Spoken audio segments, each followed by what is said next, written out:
So joining me now here inside of Mission Control, the Orion Program Manager, Mark Geyer. Now, Mark, you were working on something else 15 years ago. You were pretty heavily involved in the first launch of Zarya, again, 15-year anniversary today. Real quick, what was your role back then? What were you doing? So there were a lot of Russian elements. There was the FGB Service Module Progress and Soyuz, and so I was the manager of all those elements and the integration into space station. So I think it was called the Russian Elements Integration Team at the time. So you had a lot of spacecraft to kind of look after and manage and try not to lose track of. Huh? Yeah, and we had good element leads for each one. So Doug Drury was actually the FGB manager at the time, so I was over him in that area. Okay. And, normally I'd start off asking if you remember how you felt back then, the days leading up to launch. But we actually have a clip of you from 1998. Why don't we take a quick look? So to see a vehicle actually being moved to the pad and you're only a couple days away is thrilling. And I've never been a part of a unmanned launch before, so it's very exciting. So that's really cool. The other part of it is that with Station there are so many launches before your project is complete.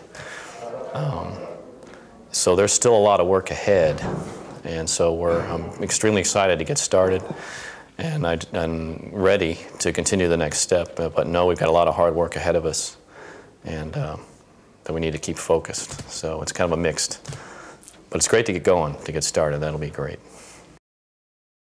So Mark, where were you when that video was taken? Let's see. I was there was a hotel that Krunichev owns in Baikonur, and it was we were there for a week, and it was really for the preps. There was a final review a couple days before launch where they needed NASA and Boeing to say everything was good, and if there were any other issues with problems, then we were there to deal with it. So we were there for a whole week. Doug and I and Jack Bacon and some other folks were there, and of course the Boeing folks, Ginger and Scott Wood. We were all there for a week to keep working those issues in case we had a problem. So you were right there, you were ready, and you actually got to see that launch and see the International Space Station start. From Baikonur. I mean, what was that like? I imagine it had been years of work leading up, and it would be years of work to come, but what was it like, seeing that first element get off the ground? Yeah, it's interesting now. We look back, I think to look back on that launch, it was exciting just before that, but I think you need to go back and also think about the context of what had happened with Freedom, Space Station Freedom.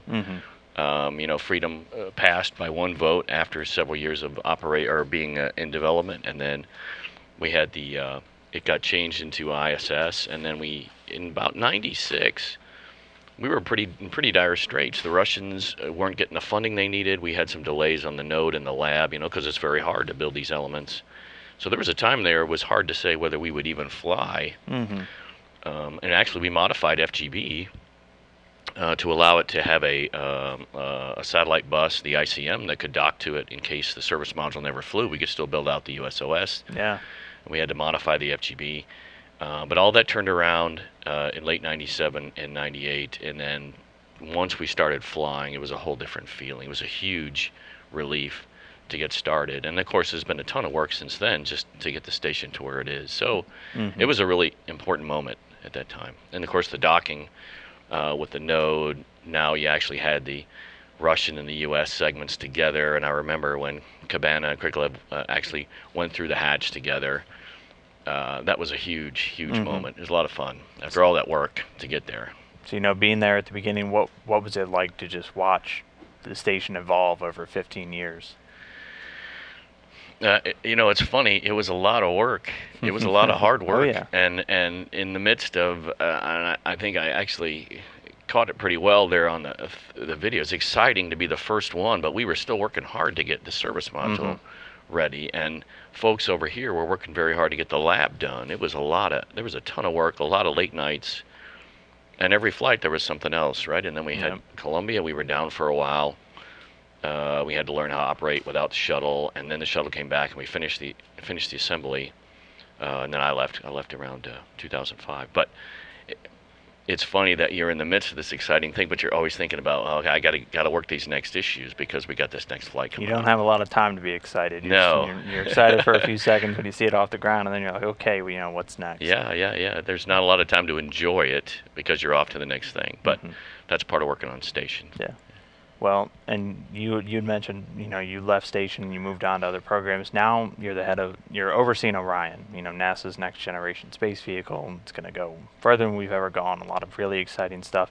How important, you know, has the station been in the lead up to this? You know, building vehicles in space, the international partnerships, things like that. I think there's a couple things that the station's been essential to do right, or to learn from. The obvious one is that it's the most recent development program we've had, and the development program is significantly different than what I would call an operational program, like we were in the shuttle, meaning that the shuttle was hard and there were a lot of issues, of course, especially recovering from the accident. But a lot of the flow, a lot of the subcontractor base was known, so you were working on deltas. It was still very hard to do. But when a development program, you're starting from nothing. You're building up this subcontractor group, you're building on this factory, you're changing your processes. And those of us that are around, I tell people Orion is a lot like Station was in '96.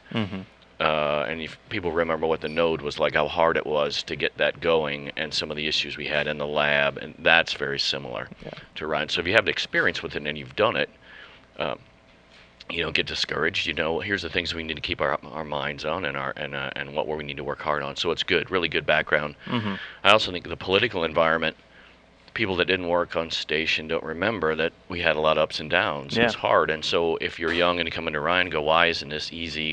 Why aren't we just building a spacecraft to go to the moon? Well, the political environment is part of what NASA lives in, and if you've gone through station, you remember that's how it goes, and so you can also say, look, that we've gone through this before, we've been canceled, we survived, and we just need to keep focused on our job. And it helps a lot, I think, to have that background. The third thing would be the partnership. You know, working with the Russians was difficult, but they were terrific partners. And the Europeans as well, the Japanese, Canadians. I had the honor to work with all of those folks. And now ESA is a part of the service, so they're actually building the service module of Orion for us. In fact, Mr. Gerstenmaier and I are meeting with Thomas Ryder here in about 15 minutes. So it's very similar kind of things. We got issues. We have issues that we need to work together. And how do we get through with both of us have different constraints, and how do we meld those constraints and our talents and make the vehicle come together? So in that sense, it's a lot of commonality. Oh. Well, yeah, station must have been a great learning experience, and I bet you're really looking forward to that first Orion launch, too. You kind of have a lot of the same feelings, It is, and I can see the team, too. It's great to have that focus of the launch coming up, and that sense of accomplishment, too, and then getting on to the next one. So EFT-1, now that we're on the plan to launch in September next year, right, so 10 months, it's the same kind of excitement after all that time, after all the struggles, to about seeing the vehicle coming together, overcoming obstacles, technical and others, and about to fly is a very similar feeling. All right. Well, again, Mark Geyer, Orion Program Manager, 15 years ago, Russian Elements Manager for NASA, there when the first Element, Zarya, was launched 15 years ago from Kazakhstan. Mark, thanks for coming on. Really appreciate your insight into the past and, you know, how it's really going to help push the future forward. Thank you. Thank you. Appreciate it.